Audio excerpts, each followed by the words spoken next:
Oh my God. So hello and welcome back to this Thanksgiving thing.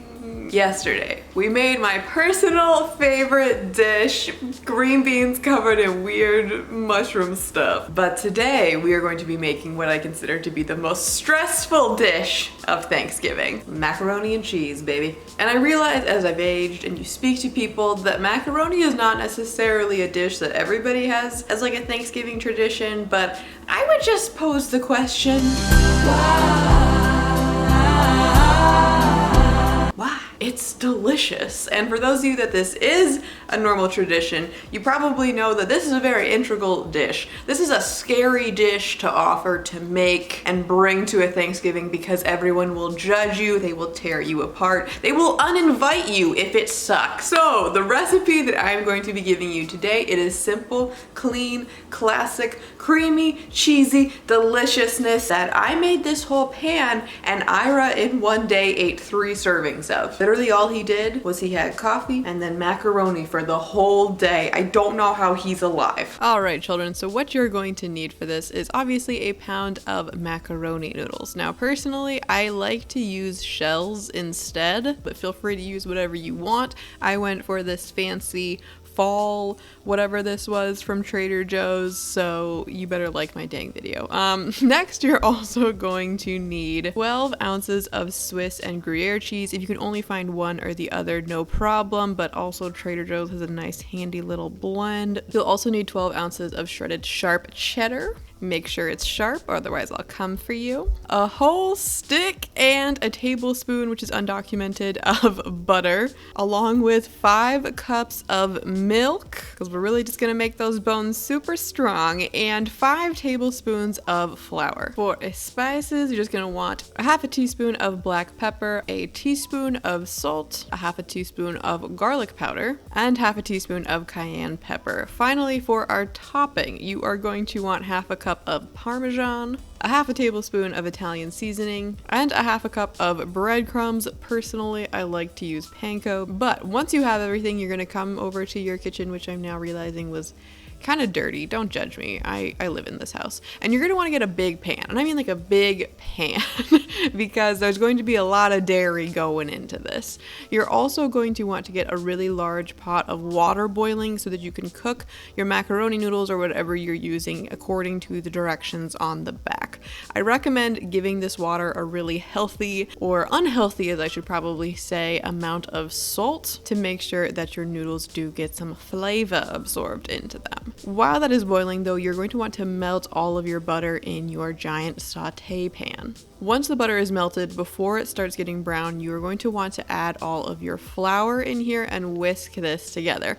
I can feel physically my mom yelling at me for using a whisk on her pan, but this isn't her pan, this is my pan, so I'm gonna whisk it because I find this helps the texture better versus using like a spatula, but feel free to do whatever you want. Don't yell at me in the comments. So anyway, what you're going to want to do is whisk all of the flour into the butter and continue to do this for a few minutes. It's because what you're doing is making yourself a nice little roux, but you want to make sure that you cook this long enough that the actual floury taste has been cooked out of the flour and you're just left with like a thick, delicious butter. Is that real science? Probably not, but you're watching a free video on YouTube, so shh. So after a couple of minutes, you are going to want to slowly start adding in your milk. I recommend doing this like a half a cup to maybe a cup at a time.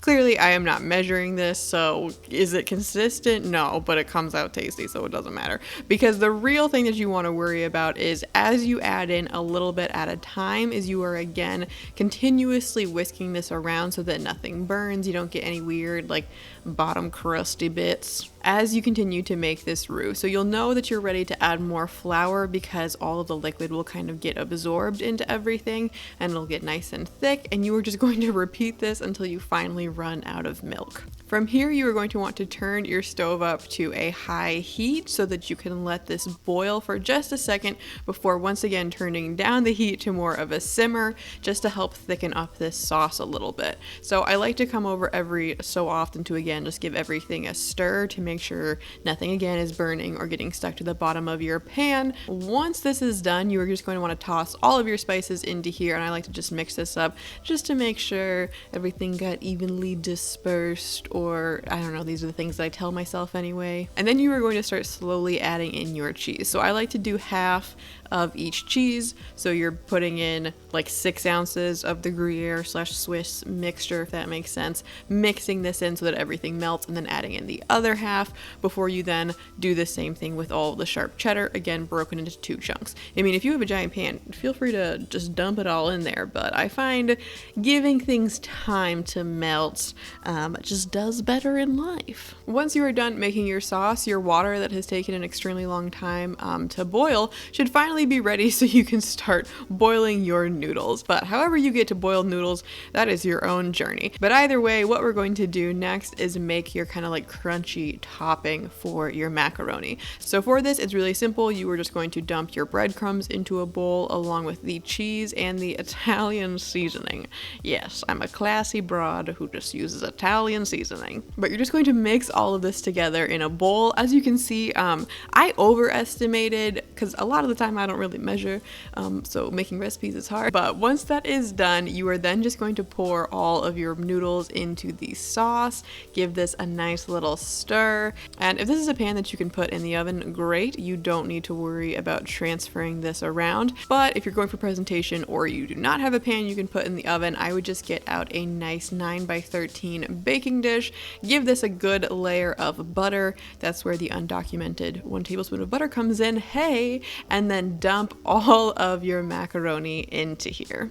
Once all of your creamy, cheesy goodness is in, you are just going to sprinkle all of your crumbly breadcrumb, cheesy, parmesan-y, salty Italian seasoning wonderment on top. And then you're going to pop this in the oven for about 8 to 10 minutes just to make sure everything gets really solidified, that crust gets nice and crunchy and delicious. And you are done. You have pretty foolproof, delicious, standard macaroni. So I hope this was helpful for you. I hope that you enjoyed. I'm hungry, so go get some fresh air, maybe do something creative. Ooh, and have a nice day. Bye. I will see you tomorrow.